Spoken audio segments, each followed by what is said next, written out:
اللہ تعالیٰ فرماتا ہے فَيَوْمَئِذٍ لَا يُسْأَلُ عَنْ ذَنْبِهِ إِنسٌ وَلَا جَانٌ فَبِأَيِّ آلَاءِ رَبِّكُمَا تُكَذِّبَانِ۔ وہ ایک دن ایسا جس دن انسان اپنے گناہوں سے پریشان، پوچھا گیا کیسے؟ اللہ خود فرماتا ہے یعرف المجرمون بسیماہم، وہاں مجرم جو ہے اپنی نشانیوں سے، اپنی پیشانیوں سے پہچانے جائیں گے۔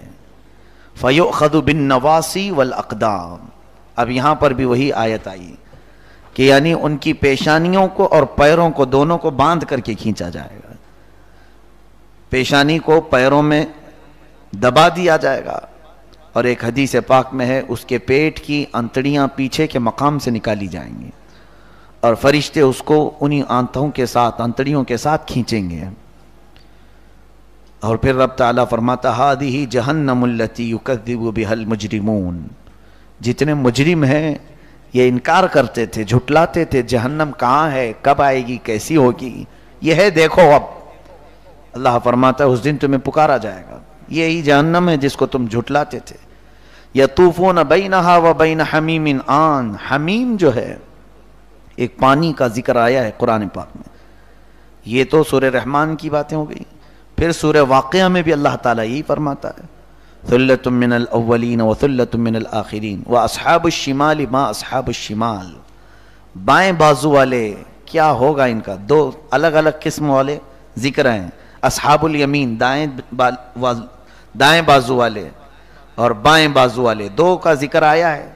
یہ دائیں اور بائیں والے کون ہیں؟ جو دائیں قسم کے لوگ ہیں ان کو جنتی فرمایا رب تعالیٰ نے، اور جو بائیں والے ہیں ان کے لیے کیا فرماتا ہے وَأَصْحَابُ الشِّمَالِ مَا أَصْحَابُ الشِّمَالِ فِي سَمُومٍ وَحَمِيمٍ وَظِلٍّ مِّن يَحْمُومٍ لَا بَارِدٍ وَلَا كَرِيمٍ۔ اب ان کو جو ہے ایسی سخت لو میں رکھا جائے گا، گرم آنچوں میں، کہ جیسے ہی وہ اندر داخل ہوں گے تو شدت پیاس اور شدت بھوک دو چیزیں پریشان کریں گی جہنمیوں کو۔ اب اللہ تعالیٰ فرماتا ہے وہ چیختے چلاتے رہیں گے کہ ہمیں شدت سے بھوک لگی ہے، کچھ کھلایا جائے، ہمارے ساتھ جو کچھ بھی ہو رہا ہے ہمیں کچھ کھلایا جائے۔ اللہ تعالیٰ فرماتا ہے ہاں تمہارے لیے آج مہمانی ہے، کس چیز سے؟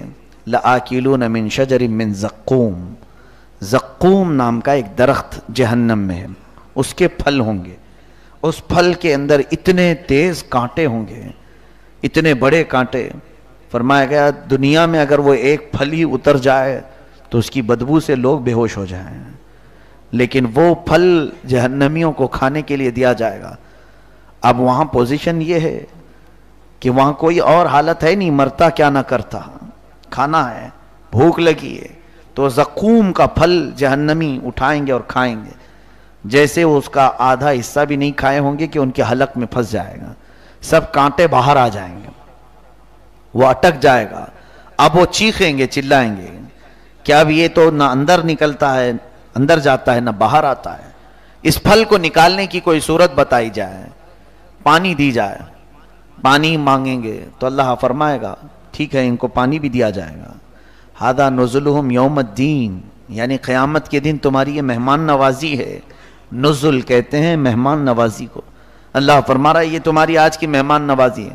فشاربون شرب الہیم، اب ان کو وہاں پر جو پانی دیا جائے گا ماء حمیم، وہ کیسا ہوگا؟ ایک روایت میں یہ ہے کہ سارے مجرمین کا جسم جو آگ سے گل جاتا ہے، سڑ جاتا ہے، تو پیپ نکلے گا، وہ فرشتے جمع کریں گے، جو پیپ اور خون کی شکل براؤن کلر کا، جس کی روایت میں احادیث میں یہ بتائی گئی، اسے نکالا جائے گا اور فرشتے اسے پکائیں گے اور اتنا کھولائیں گے کہ وہ پک کر کے بہت تیز گرم ہو جب حاضر کیا جائے گا۔ اب پھر جہنمیوں سے کہا جائے گا تم کو پیاس کی شدت ہے، یہ لو مائے حمیم تمہارے پاس ہے۔ وہ پھل جو اٹکا ہوا ہے اس کو نکالنے کے لیے وہ مائے حمیم بھی پینا چاہیں گے، اور تفسیر میں ہے کہ وہ ابھی اس پانی کو قریب کرتے ہیں کہ ان کے نیچے کا ہونٹ لٹک کے نیچے گر جائے گا، اس کی گرماہٹ سے، اس کی شدت سے، اس کی جلن سے اس کے جبڑے نکل جائیں گے۔ اب یہ کیفیت ان کی چلتی رہے گی۔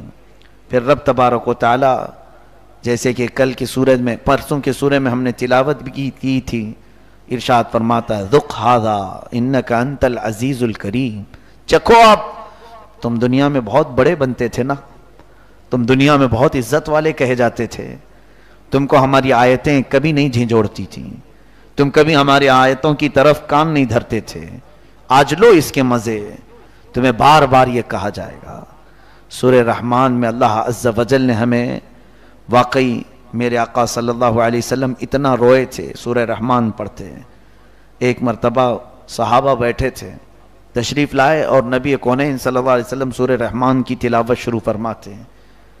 اس کے بعد صحابہ جب خاموش بیٹھے رہے، ارشاد فرماتے ہیں میں نے یہ سورہ جنات کے سامنے تلاوت کی، جنات اتنا روئے کہ وہ گر جاتے تھے اور کہتے تھے یا رب کریم لا نکذب نعمک یا اللہ، اے اللہ ہم تیری کسی نعمت کا انکار نہیں کرتے، ہم نہیں جھٹلاتے، کیونکہ رب تعالیٰ پوچھ رہا ہے ہم سے فَبِأَيِّ آلَاءِ رَبِّكُمَا تُكَذِّبَانِ، تم میری کون کون سی نعمتوں کو جھٹلاؤ گے، کہاں بھاگو گے، کب تک تم رب تعالیٰ سے بغاوت کرو گے، اسے پیٹ پھیر کر کب تک جاؤ گے؟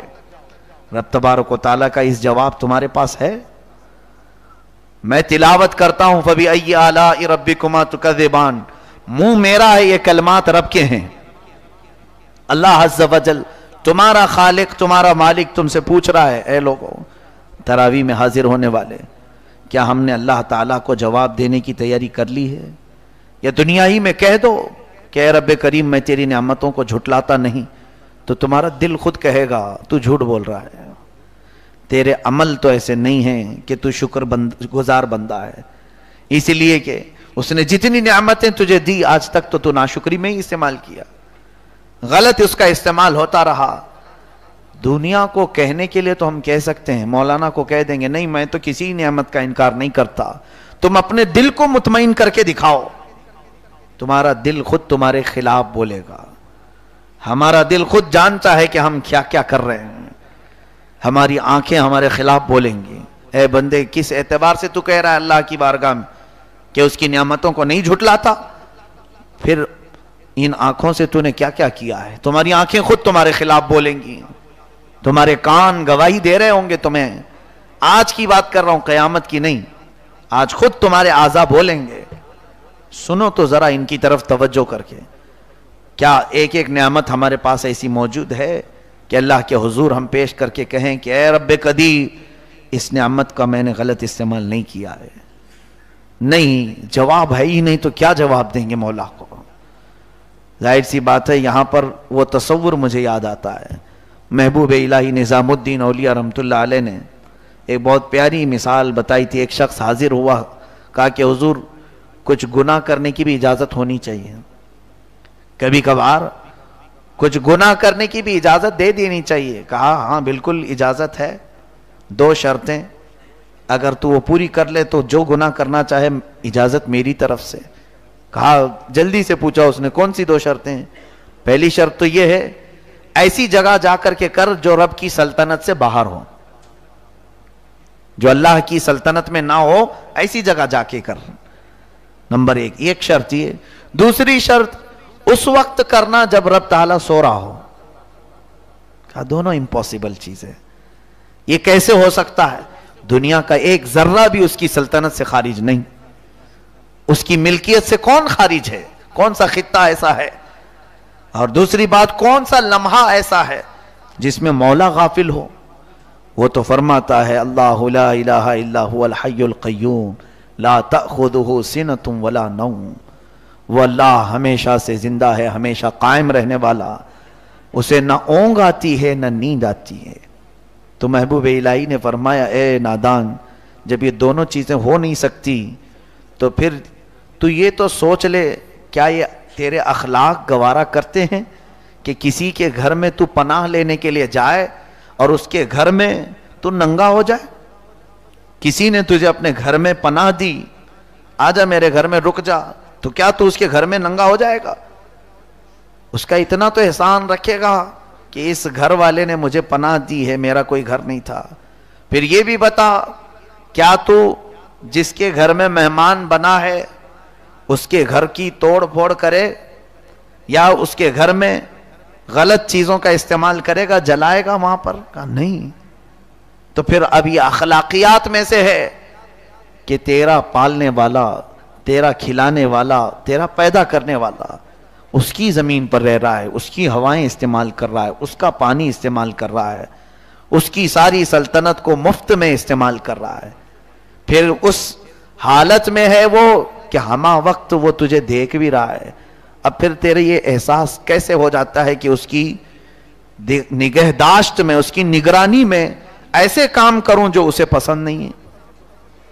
میرے عزیزو، سورہ رحمان کی تلاوت سے بہت سارے جہاں فضائل جیسے بیماریوں وغیرہ کے لیے ہیں، میں تو سمجھتا ہوں، میں دوسری فضیلتیں آج بیان کرنے نہیں بیٹھا ہوں، اسے بہت ساری فضیلتیں ہیں، محض اگر ہمارا دل بیدار ہو جائے ساری بیماریاں ختم ہی ہو جائیں گی۔ ساری بیماریاں جو لگی ہیں ہمیں وہ صرف دل کے غفلت کی بیماری ہے۔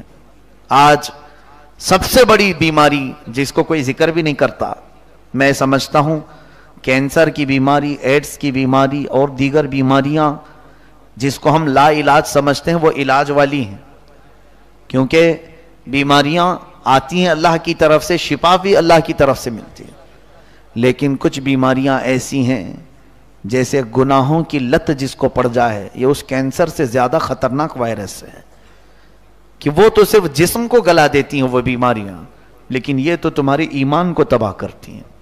ایمان ختم ہو جائے تو پھر وہی حال ہوگا جو قیامت کا ذکر اللہ تعالیٰ فرما رہا ہے، قیامت کے دن تمہیں کیسے کھینچا جائے گا، کیسے بلایا جائے گا، کیسے تمہیں رب کے حضور پیش کیا جائے گا۔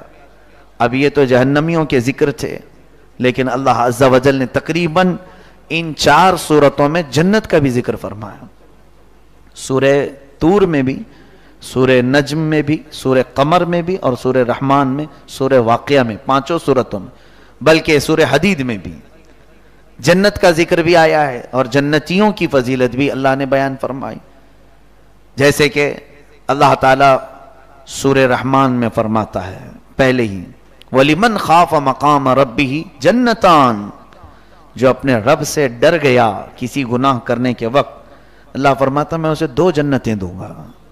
جنت تو ایک ہی ہے، لیکن اس کے اندر الگ الگ ڈپارٹمنٹ ہیں، الگ الگ محلات ہیں۔ ایک جنتی کو جو ایک محل دیا جائے گا وہ ایک جنت کہا جائے گا۔ حضور پاک صلی اللہ علیہ وسلم سے پوچھا گیا جنت میں ایک ایک حصہ کتنا ملے گا؟ حضور پاک صلی اللہ علیہ وسلم کی بعض احادیث میں یہ فرمائے گا، کسی ادنا جنتی کو، یعنی سب سے چھوٹا جو ہے، اسے ایک محل ایسا دیا جائے گا جس میں 70,000 خیمے لگ سکتے ہیں، اور پھر ہر خیمے اتنا نہیں کہ چھوٹی چھوٹی جھوپڑی لگائی جائے گی، ہر خیمہ 70,000 لوگوں کو سنبھال سکتا ہے، ایک چھوٹے جنتی کو یہ دیا جائے گا، اور باقی پھر پرہیزگاروں کو، اولیاء کاملین کو اور انبیاء کو کیا دیا جائے گا وہ اللہ بہتر جانے۔ یہ جنت کا ذکر بھی آیا، اور 2 جنتیں دوں گا، کیسی ہیں وہ؟ اللہ فرماتا ہے فیہما عینان تجریان، جس میں جو ہے 2 چشمے بہ رہے ہوں گے، فیہما من کل فاکہۃ زوجان، ہر پھل جو ہے نا 2 قسم کا ملے گا تم کو وہاں پہ، جو چیز بھی دیکھو گے ڈبل تمہیں دی جائے گی۔ یہ بعض ان لوگوں کی فضیلت میں آیا جو خوف خدا رکھتے ہیں، اللہ کی خشیت، یہ مین چیز ہے ہماری زندگی میں، اللہ کا خوف، باقی کوئی چیز ہمیں نہیں سدھار سکے گی اللہ کے ڈر کے علاوہ۔ اور متکئین علی فرش بطائنها من استبرق، اب اللہ تعالیٰ ان کی کیفیت بتا رہا ہے، جنتی جب وہاں بیٹھے ہوں گے کہ ان کے جو بچھونے ہوں گے استبرق کے، اور وہ اتنے نرم کہ ان کے پیر اس میں دھس رہے ہوں گے، اور وہ ٹیک لگا کر کے مسہریوں پر بیٹھے ہوں گے، مسندوں پر، اور پھر ان کے متعلق رب تعالیٰ فرماتا ہے ایسی نعمتیں وہ وہاں استعمال کریں گے، لم یتمثہن انس قبلہم ولا جان، کبھی کسی انسان نے یا جن نے چکھا بھی نہیں ہوگا، وہ آج تک کسی نے وہ چیز نہ دیکھی ہوگی نہ سنی ہوگی اس طرح کی دنیا میں، وہ چیزیں میں جنتیوں کو عطا کروں گا۔ پھر اس کے بعد جو نہریں بہ رہی ہوں گی ان کی بھی فضیلت میں، ان کی تعریف میں اللہ نے بیان فرمایا، حور مقصورات فی الخیام، ہر خیمے میں بڑی خوبصورت حوریں دی جائیں گی. حور کسے کہتے ہیں؟ وہ ایک اللہ نے بنائی ایک مخلوق ہے، وہ جنتیوں کی پاکیزہ بیویاں ہیں. اور یہ بھی حدیث پاک میں ہے ادنا جنتی کو کم سے کم 70 حوریں دی جائیں گی، ادنا جنتی. اور ان حوروں کی خوبصورتی کے متعلق فرمایا گیا کہ دنیا کا پورا حسن ملایا جائے تو وہ ایک حور کے خوبصورتی کے برابر نہیں ہو سکے گا. اللہ نے اتنی حسن و جمال والی وہ حوروں کو بنایا، بڑی آنکھوں والی، حتیٰ کہ ان کے جسم کو چاندی سے زیادہ چمک بتایا گیا. پھر اللہ تعالیٰ وہاں کے خیموں کی، وہاں کی نعمتوں کی بہت ساری باتیں ذکر فرمائیں. اب سورہ واقعہ میں بھی یہی ہے، ثلۃ من الاولین وقلیل من الاخرین علی سرر موضونۃ متکئین علیہا متقابلین. جنتی ٹیک لگا کر ایسے بیٹھے ہوں گے کہ آپس میں ایک دوسرے کے آمنے سامنے ہوں گے اور وہ اپنی باتوں میں مشغول ہوں گے. سورہ یاسین میں بھی ہے یہ، اللہ تعالیٰ فرماتا ہے ان اصحاب الجنۃ اليوم فی شغل فاکہون ہم وازواجہم فی ظلال علی الارائک متکئون. کئی جگہ پر یہ آیتیں آئی ہیں جنتیوں کی تعریف میں، اللہ تعالیٰ بیان فرماتا ہے. اب سنیے جنت کی سب سے بڑی نعمت کیا ہے. جنت میں داخل ہونے کے بعد اللہ تبارک و تعالیٰ ان کے لیے حکم فرمائے گا اب یہاں پر تمہیں نہ عبادت ہے، نہ روزہ ہے، نہ زکوٰۃ ہے، نہ حج ہے، کوئی عبادت نہیں، صرف آرام ہی کرنا ہے، صرف آرام کرنا ہے. اور پھر اس کے بعد انہیں آزاد چھوڑا جائے گا، تم جہاں جانا چاہو جنت میں پھرو، گھومو اور ہر نعمت چکھو. اس کے بعد حدیث پاک میں جنت کی سب سے بڑی نعمت یہ ہے کہ اللہ تبارک و تعالیٰ بے حجاب اپنا دیدار کرائے گا. یہ سب سے بڑی نعمت ہے. سب سے وجوہ یومئذ ناظرہ الی ربہا ناظرہ، وہ چہرے کیا ہی خوبصورت ہوں گے، ہرے بھرے ہوں گے، جو اپنے رب کو بے حجاب دیکھ رہے ہوں گے، بے حجاب اپنے رب کے دیدار میں مصروف ہوں گے. اور میرے عزیزو، جنت میں جب کوئی جنتی پہنچ جائے تو وہ جب خواہش کرے صحابہ کرام سے ملنے کی تو اسے وہاں لے جایا جائے گا، انبیاء کرام سے ملنے کی وہاں لے جایا جائے گا. اگر بندہ جنتی خواہش کرے میں نبی کونین صلی اللہ علیہ وسلم کے پاس حاضر ہوں، فرشتے اسے وہاں پر بھی پہنچائیں گے. یہ نعمتیں کیا کم ہیں ہمارے لیے. لیکن اگر کوئی جنت میں جانے سے رہ گیا، اللہ اکبر، اگر داخل ہونے سے رہ گیا تو یہ جتنی چیزیں سنیں یہ سب ہوا ہو جائیں گی، کچھ بھی نہیں، ہمارے حصے میں نہیں آ پائیں گے. اللہ کے بڑے بزرگ اولیاء جو روتے تھے اپنی نمازوں میں اسی لیے کہ اللہ تیری جنت اتنی حسین ہے، اتنی تعریف تو نے کر دی، وہاں کے حالات تو نے بیان کر دیے، کاش اگر قیامت کے دن حساب میرا الٹا ہو گیا تو کیا ہوگا. تو یہ باتیں سننے کی خالی سننے میں رہ جائے گی، اور جہنم کی جو ہم نے سنی ہے وہ تو پریکٹیکل ہو جائے گی، پھر جانا ہی پڑ جائے گا. حضرت ابو بکر صدیق رضی اللہ تعالیٰ عنہ اس بات سے روتے تھے کہیں حساب میرے اوپر نہ آ جائے، میرے خلاف نہ ہو جائے. آج ہماری زندگی کس طرح کی چل رہی ہے؟ کبھی ہمیں اس چیز کا بھی ڈر آتا ہے کہ ہم نے دنیا میں ساری چیزیں کر لی، ہماری جو خواہش تھی سب کرنا چاہ رہے ہیں، ہم جو چیز کھانا ہے سب کھاتے ہیں، جب سونا ہے تب سوتے ہیں، جو کرنا ہے وہ کرتے ہیں. لیکن کبھی یہ بھی سوچا کہ ہمارا نرم و نازک بدن، یہ جسم جو اللہ کے بھاری بھرکم عذاب کو سہنے کے قابل نہیں، لیکن اگر مولا کا غضب نازل ہو گیا اور ہمیں کھینچ کر ڈال دیا گیا تب کیا کریں؟ کون ہے ہمیں جو وہاں سے نکالے؟ ذات رسول صلی اللہ علیہ وسلم کی طرف توجہ جائے گی، حضور آئیں گے، حضور آئیں گے. لیکن یہ بھی بات سن لو، جس نے دنیا میں رہ کر کے میرے نبی کی کوئی ادا اپنانا نہیں چاہتا تھا، اللہ تبارک و تعالیٰ خود اپنے رسول سے فرماتا ہے، رسول کریم صلی اللہ تعالیٰ علیہ وسلم سے یوں ارشاد فرماتا ہے وَمَا أَنْتَ عَلَيْهِمْ بِوَكِيلٍ، آپ ان پر وکیل نہیں، آپ ان کے وکیل نہ بنے میرے حبیب. یہ تو ایسے لوگ ہیں کل انعام، یہ جانوروں کی طرح ہے، بل ہم اضل، ان سے بھی زیادہ گئے گزرے ہیں، آپ ان کی سفارش نہ کریں. اب نبی کونین صلی اللہ تعالیٰ علیہ وسلم کے لیے بات آئی. میرے عزیزو، ہماری زندگی بڑی شارٹ اور لیمیٹڈ ہے، چند دنوں کے بعد آنکھیں بند کر دی جائیں گی. تھوڑے ہی دنوں کا وقفہ رہ گیا ہے. ابھی دیکھو اپنی صفوں میں تلاش کرو, کچھ غائب ہو چکے ہیں پچھلے سال جو موجود تھے, وہ ہمارے کندھوں کے ساتھ کھڑے ہوتے آج قبرستان میں ہیں. وہ کس حال میں ہے معلوم نہیں. ایک کے بعد دیگرے سب کے جانے کے ہمارے نمبر لگے ہوئے ہیں. ابھی ہم میں سے کوئی نہیں جانتا کہ ہماری موت کس رات کو لکھی ہے. کیا خبر کہ یہ جو رات کا سورج ڈوب گیا ہے صبح دیکھنا مل سکتا بھی ہے یا نہیں, ہم میں سے کسی کو خبر نہیں. اسی لیے کسی شاعر نے ہمیں جھنجھوڑتے ہوئے کہا تھا, آگاہ اپنی موت سے کوئی بشر نہیں, سامان 100 برس کا ہے پل کی خبر نہیں ہے. بڑے بڑے ہمارے پاس پلان ہیں, وہ کرنا ہے یہ کرنا ہے. اب سوچئے اللہ کے نبی صلی اللہ علیہ وسلم سید الانبیاء آخر الانبیاء, جن کا حال یہ ہے کہ ملک الموت بھی ان کے دربار میں اجازت کے بغیر نہیں آتے, وہ رسول فرماتے ہیں میں دن میں 70 مرتبہ اپنی موت کو یاد کرتا ہوں. دن میں 70 مرتبہ اپنے خاتمے کو یاد کرتا ہوں. بلکہ ایک حدیث پاک میں یہ بھی ہے, میرے آقا فرماتے ہیں جب میں سجدے میں جاتا ہوں نماز کے تو اس بات کی امید نہیں رکھتا کہ اگلے سجدے تک زندہ رہوں گا کہ نہیں رہوں گا. یہ رسول کریم صلی اللہ علیہ وسلم کی زندگی پاک اور ہمارے حالات. اس لیے یہ زیادہ دن تک بغاوت رب تعالیٰ سے نہیں چل سکے گی. بڑے بڑے فرعونوں کو اس نے غرق کر دیا ہے, بڑے بڑے پہلوانوں کو خاک میں ملا دیا ہے, بڑے بڑے مالداروں کو موت کا مزہ اس نے چکھا دیا ہے. ان کی ہڈیاں گل چکی ہیں, جسم کے سارے پرزے بکھر چکے ہیں. آج یہ سارے لوگوں کو معلوم ہے, اس کے باوجود ہماری عیاشی میں کمی کیوں نہیں آتی. اور اگر کوئی نڈر ہے, جری ہے, کوئی یہ چاہتا ہے ٹھیک ہے مولا مجھے مار ڈالے, جہنم میں ڈالے, تو یہ اس کی جرات اس کے کفر کو لے جائے گی.